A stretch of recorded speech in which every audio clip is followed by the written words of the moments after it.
지난 8월 코로나19 여파가 9월 고용 시장을 덮치며 취업자 수가 40만 명가량 줄어든 것으로 나타났습니다. 서비스업이 연령대 중에선 또 2030 청년층이 가장 큰 타격을 입었습니다.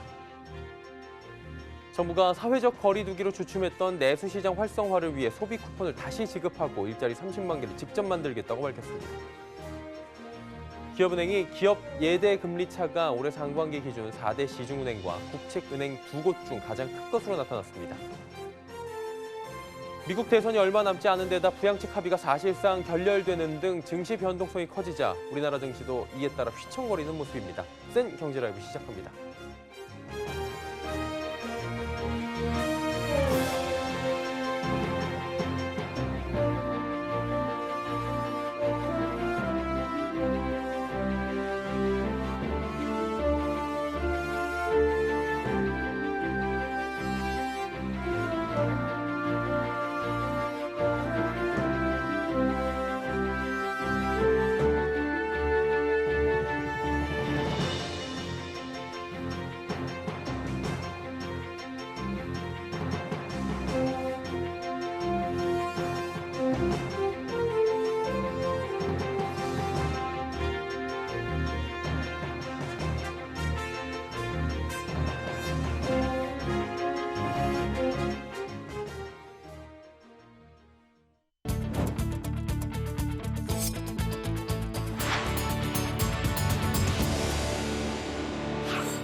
시청자 여러분 안녕하십니까? 센 경제라이브 서정덕입니다. 지난달 취업자 수가 40만 명 가까이 줄어든 것으로 나타납니다. 지난 8월 코로나19 재확산으로 인한 여파가 9월에 나타난 것으로 보입니다. 통계청은 오늘 9월 고용 동향을 발표하며 전년에 비해 취업자 수가 39만 2천 명 줄어들었다고 밝혔습니다. 지난 5월 이후 4개월 만에 가장 큰 감소폭입니다. 가장 타격을 크게 입은 업종은 숙박 음식점업, 또 도매 서비스업, 그리고 서비스업으로 20만 명 이상씩 줄어든 것으로 나타납니다. 연령별로는 2030 청년층이 가장 많이 감소했습니다. 정부는 사회적 거리 두기로 주춤했던 내수시장 활성화를 위해 중단했던 소비 쿠폰을 다시 지급하고 고용 회복을 위한 직접 일자리 30만 개를 만들겠다고 밝혔습니다. 정부는 11월 열리는 코리아 세일 페스타를 개최해 잃었던 소비 동력을 되찾고 연말 크리스마스 시기에도 중소기업과 전통시장, 외식, 관광 등 분야별 내수 활력 패키지를 추진할 예정입니다. 또 벤처기업 경영 활성화 차원에서 비상장 벤처기업 창업주의 경영권 보장을 위해 주주 동의를 거친 경우 한 주당 의결권을 10개 한도로 하는 복수 의결권 발행 허용 방안도 추진할 계획입니다. 올해 상반기 기준 4대 시중은행과 국책은행 두 곳 가운데 기업은행의 기업 예대 금리차가 가장 큰 것으로 나타났습니다. 김병욱 더불어민주당 의원이 금융감독원에서 받은 4대 시중은행 및 기업, 산업은행의 기업 예대금리차 자료에 따르면 지난 6월 말 기준 기업은행의 예대금리 차이는 2.14%포인트였습니다. 이어 국민은행 1.72%포인트, 신한은행 1.65%포인트, 하나은행 1.57%포인트, 우리은행 1.51%포인트, 그리고 산업은행은 1.11%포인트 순이었습니다. 기업은행은 2017년부터 4년 연속 기업 예대 금리차가 가장 높았고 은행이 중소기업에 신용대출을 해주며 받은 평균 금리도 5년 연속 가장 높았습니다.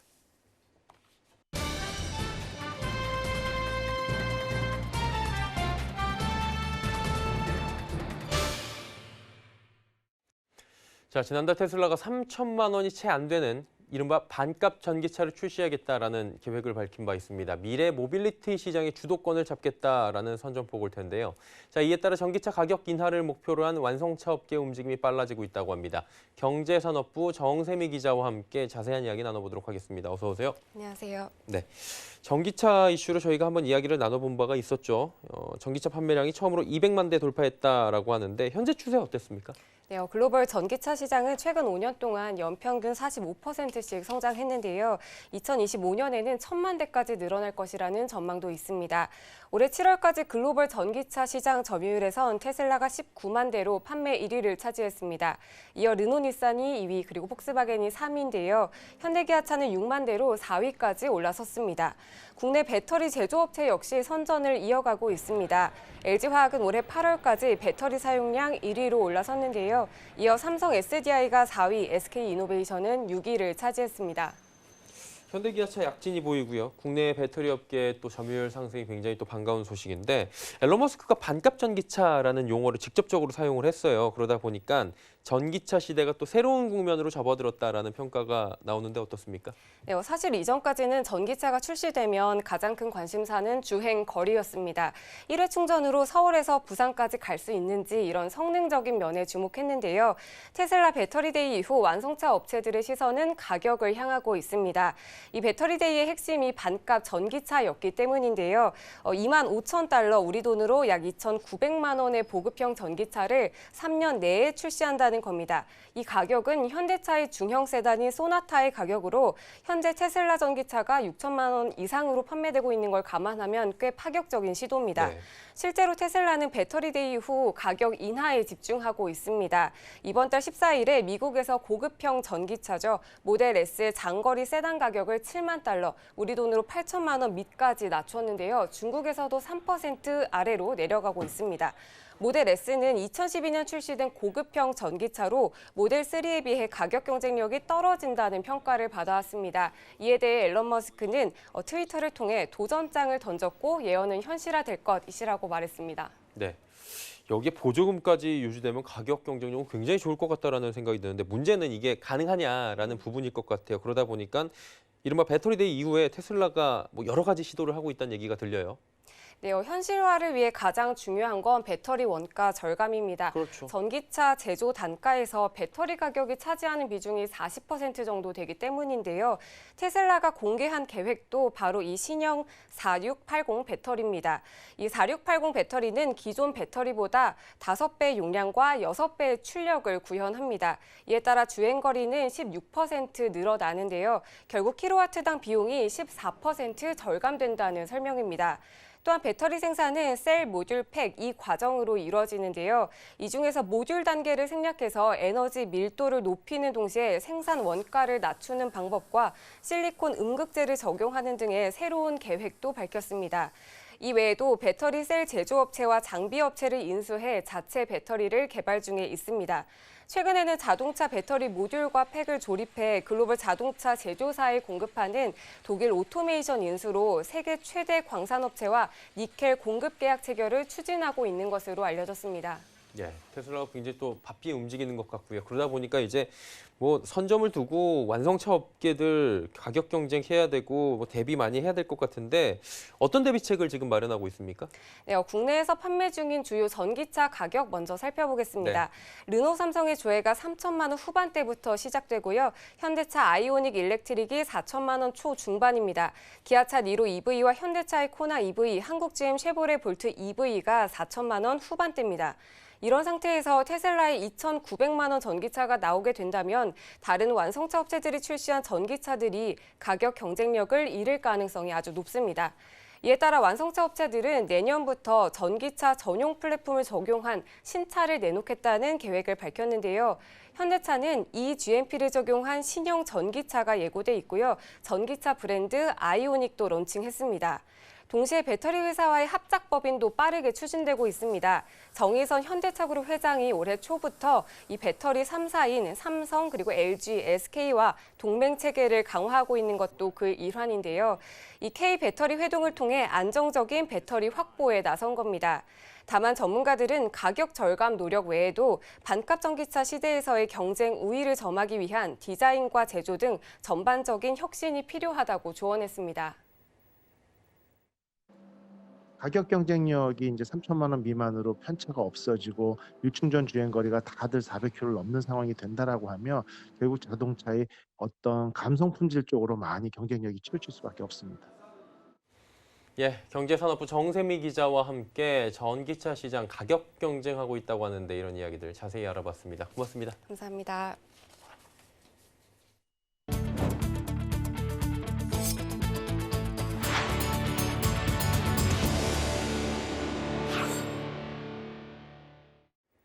미국 대선이 얼마 남지 않은 상황 속에 부양책 합의도 사실상 결렬되며 글로벌 증시의 변동성이 커졌습니다. 또 코로나19 재확산에 프랑스를 중심으로 한 유럽 재봉쇄 우려까지 나오며 버티던 국내 증시도 결국 휘청하는 모습을 보였죠.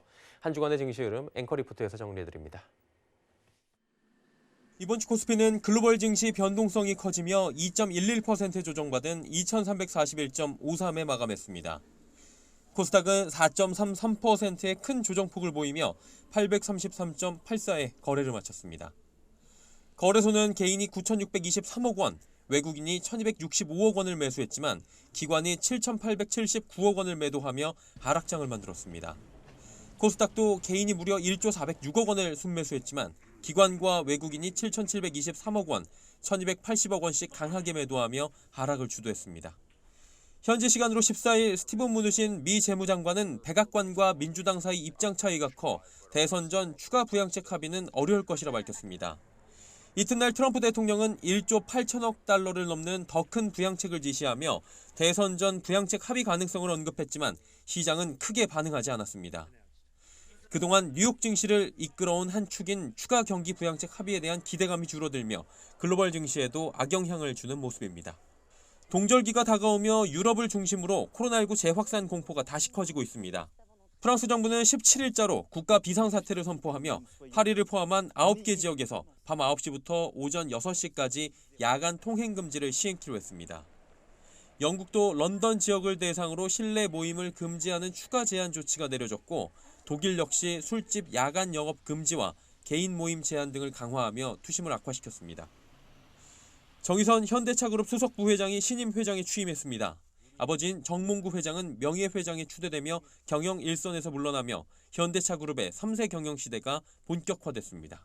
정 회장의 취임으로 현대차그룹의 지배구조 개편 가능성이 커지자 현대차그룹주의 주가 변동성도 커졌습니다. 현대모비스, 현대글로비스 중심의 방식 혹은 현대차, 현대모비스 중심의 개편이 가능할 것이라는 전망이 증권가를 통해 제기되며 계열사인 현대글로비스와 현대모비스에 대한 관심이 커졌고 주가가 탄력적으로 움직였습니다.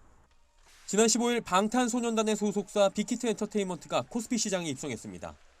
입성 첫날 공모가의 2배 시초가를 형성한 뒤 상한가에 직행하는 이른바 따상에 성공했지만 이내 차익 실현 매물 압박을 받으며 하락 전환했고 금요일 20만 500원에 거래를 마감했습니다.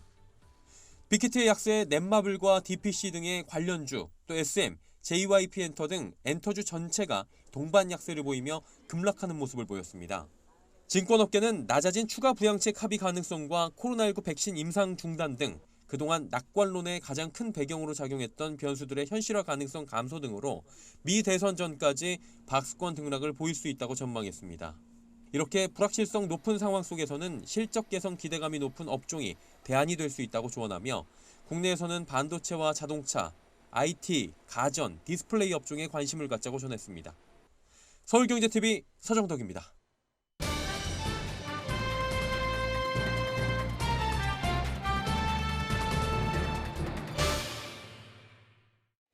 자, 조금 전 레포트에서 전해드린 대로 미국 대선을 앞두고 경기 부양책 지연되고 있고요. 대선 변수 있습니다. 그리고 코로나19 유럽 중심으로 해서 재확산하고 있고요. 변동성 커지고 있는 상황 속에 국내 증시도 조정을 받았죠.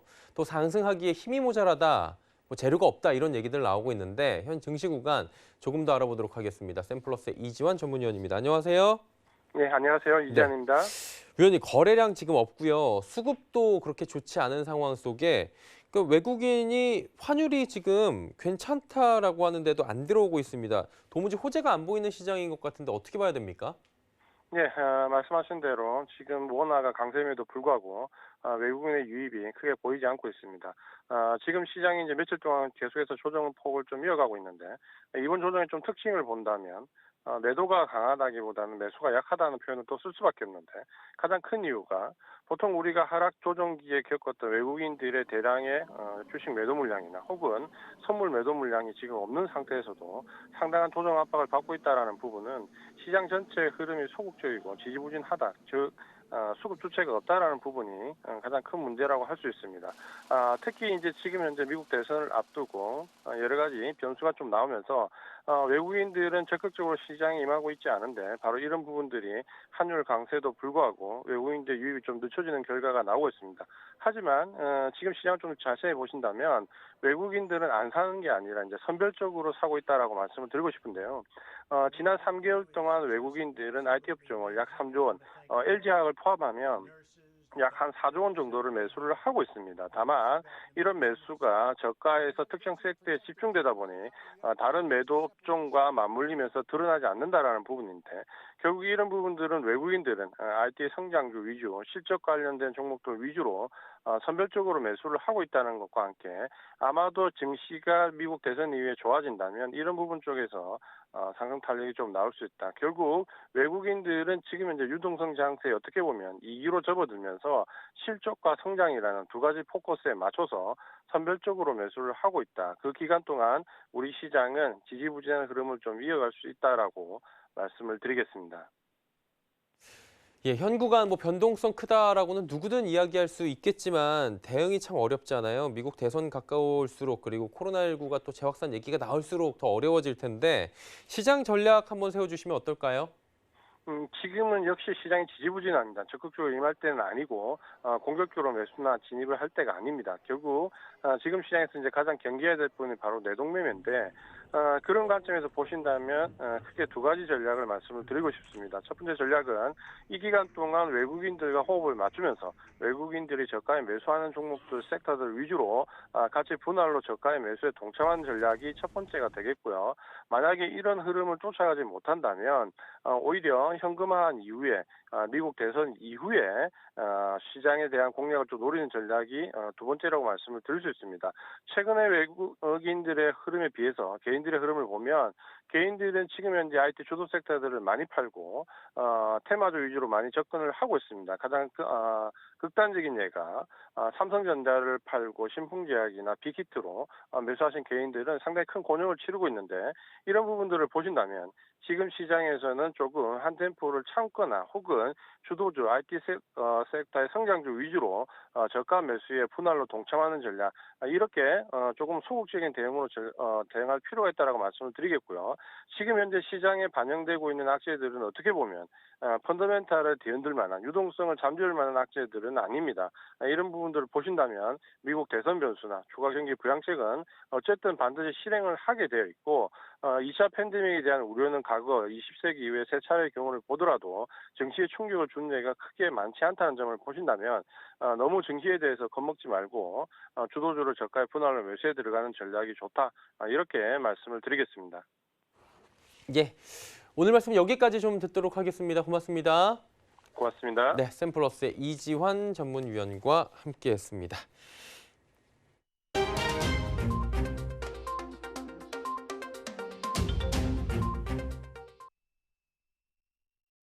네, 센 팩트체크 시간입니다. 아파트 42채를 가진 외국인 임대사업자가 공기업이죠. 주택도시보증공사 허그로부터 자금 지원을 받은 것으로 나타났습니다. 또 최근 소식은 갭 투자하다가 400억 원가량의 전세 보증금을 떼먹고 달아난 집주인이 있었는데 대신 허그가 보증금을 돌려줬다라는 이야기도 있었는데요. 사고 소식이 연달아 전해지다 보니까 주거복지를 위해 존재하는 공기업인 허그가 다주택자와 갭 투자자에게 이용당한다는 지적도 나오고 있는데 하나하나 좀 짚어보도록 하겠습니다. 부동산부의 지혜진 기자입니다. 어서 오세요. 네, 안녕하세요. 네. 일단은 외국인 다주택 임대사업자 이야기 요즘에 화제가 되고 있는데 이거 좀 여쭤보도록 할게요. 오늘 나온 건데 아파트 수십 채를 보유한 미 국적자에게 허그가 8억 원가량을 지원해줬다 이런 얘기가 있습니다. 좀 전해주시죠. 네, 지난 2018년 4월 경기도 의왕시에서 주택임대사업자로 등록한 미국 국적의 A씨 이야기입니다. 소병은 더불어민주당 의원실에 따르면 A씨는 지난 2019년 허그로부터 수억 원가량의 돈을 빌린 것으로 추정되는데요. 소병은 의원실은 채권 최고액이 8억 812만 원인 점을 고려했을 때 허그가 A씨에게 융자해준 돈은 8억 4천만 원가량일 것으로 보인다고 설명했습니다. 문제는 이미 이 시점에 A씨가 다주택자였다는 건데요. 허그 근저당권이 설정되기 전인 2018년에 이미 주택을 구입한 기록이 있기 때문입니다. A씨는 현재 아파트 42채를 보유하고 있는 것으로 알려졌습니다. A씨는 지난 8월 국토교통부가 낸 보도자료에서도 탈세 혐의자로 지목됐는데요. 갭 투자 방식으로 67억 원 상당의 아파트 42채를 사들인 A씨는 아파트 일부를 주택 임대업으로 등록하지 않아 임대소득을 축소해서 신고한 것으로 나타났습니다. 이뿐만 아니라 당시 국토부는 아파트 수십 채를 취득할 정도로 A씨가 소득이 높거나 재산을 보유하지 않고 있다며 자금 출처가 불분명하다고 짚었습니다. 조금 전에 짚어주신 불분명한 자금 추천은 이제 허그에서 공적 보증해준 덕분이다라는 것 같고요. 일단은 갭 투자 통해서 주택을 뭐 42채를 취득 어마어마하게 한 건데 이게 문제가 자금 지원받을 당시도 다주택자였는데 그럼 융자 받을 때 이게 문제가 없는 겁니까? 네, 그래서 제가 허그에 문의해보니 A씨는 경기도 의왕시에 있는 내손동 일대에 재개발 물건을 구매한 것으로 나타났습니다. 재개발 조합 차원에서 은행을 통해 조합원에게 이주비를 조달하는 과정에서 허그가 공적 보증을 해준 건데요. 이주비는 조합원 중 아파트를 분양받는 사람이 이주할 때 빌려주는 돈입니다. 그쵸? 예. A씨는 자신의 재개발 물건을 담보로 이주비를 신청했습니다. 등본상으로 A씨는 현재 서울 송파구에 거주 중입니다. 의왕시 재개발 물건은 그러니까 어떻게 보면 투자 목적인 셈인데 네. 만약 A씨가 아직 이 재개발 물건을 소유하고 있다면 아파트 한 채를 더 받게 되는 겁니다. 해당 재개발 구역은 내년에 착공에 들어갈 예정입니다. 외국 국적이고요. 그리고 다주택자입니다. 갭 투자했고요. 공적 보증 악용한 사례처럼 저희가 이해할 수도 있는 부분이잖아요. 제도 오남용이라고 좀 표현하고 싶은데 막을 방법 없습니까? 네, 일단 해당 자료를 공개한 소병은 의원은 외국인이 우리나라 부동산을 취득할 때 주택 가격과 주택 소재 지역에 상관없이 주택 자금 조달 계획서 제출을 의무화해야 한다고 주장했습니다. 하지만 A씨 개인이 아니라 조합 집단 대출을 통해 공적 보증이 나온 거라서 같은 사례를 반복하지 않기 위해선 심사나 세부 기준을 강화하는 수밖에 없어 보이는데요. 그나마 다행이라 할 수 있는 건 최근 취득세, 양도세 등 세부담이 강화됐고 갭 투자 관련 대출도 강화된 만큼 A씨가 1, 2년 전처럼 갭 투자를 활발히 하기는 어려울 것으로 보입니다. 예, 센 팩트 체크 시간 부동산부의 지혜진 기자와 이야기 나눠봤습니다. 고맙습니다. 감사합니다.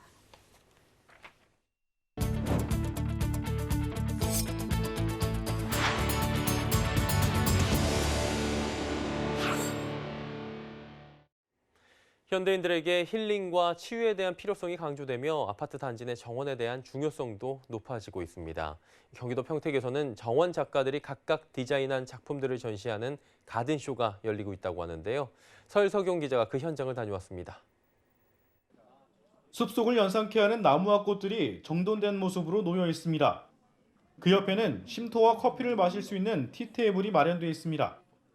현대인들에게 필요한 힐링과 치유 공간을 디자인해 정원에 그려낸 겁니다. 공공정원에 대한 사회적 관심이 높아지면서 아파트 단지 내에도 적용할 수 있는 정원 디자인이 주목받고 있습니다. 한국이라면 누구나 다 느끼고 공감할 수 있는 한국의 정서를 어떻게 표현할 것인가가 가장 큰 주안점이었고요. 그 한국의 정원을 통해서 세계와 한국의 경계를 조금 허물을 수 있는 LH는 도심 속 공공정원 활성화를 위해 올해 두 번째 가든쇼를 개최했습니다. 정원 경계를 품다라는 주제로 열린 이번 대회에는 모두 9명 작가의 정원이 3일 동안 전시될 예정입니다. 과거에는 이제 주택을 통해서 어떻게 주택을 만들 것이냐 관심을 가졌다면 이제는 그 주택 속에서 주택의 품격을 높이고 또 그 동네를 만들고 또 동네 품격을 높이는 그런 정원의 역할들이 더욱더 강조되고 있는데 이번 공모전 우승작은 내년 독일에서 열리는 세계적인 정원 박람회 국가 에르푸르트에 출품될 예정입니다. 서울경제TV 설석영입니다.